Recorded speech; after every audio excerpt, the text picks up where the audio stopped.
শুভ সকাল সবাইকে। এখন আছি হচ্ছে কুমিল্লার মধ্যে।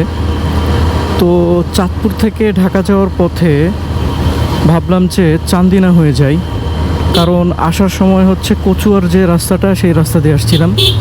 তো আসার সময়ের এক্সপিরিয়েন্স অতটা ভালো পাই না, দেখে ভাবলাম এবার রুটটা চেঞ্জ করে যাই। যার কারণে পরে আমরা ঠিক করলাম যে আমরা হচ্ছে চাঁদপুর থেকে কুমিল্লা হয়ে চান্দিনা হয়ে দেন হচ্ছে চিটাগাং হাইওয়েতে উঠব। তো যখনই চাঁদপুর থেকে কুমিল্লার দিকে বের হলাম তখন ম্যাপে দেখলাম যে আশেপাশে হচ্ছে কোটবাড়ি, 15 কিলোমিটারের মধ্যে, আর হাইওয়ে কোটবাড়ি থেকে কাছে।